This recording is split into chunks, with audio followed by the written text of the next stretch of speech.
Hi, I'm Kara Lewis, and we are the Debe Secondary School Group, and we volunteer at the Wildfowl Trust.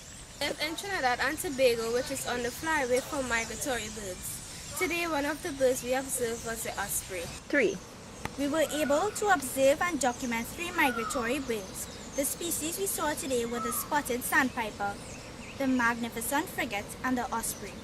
They were found in and around the Wildfowl Trust wetland area at the coast and inland reservoirs.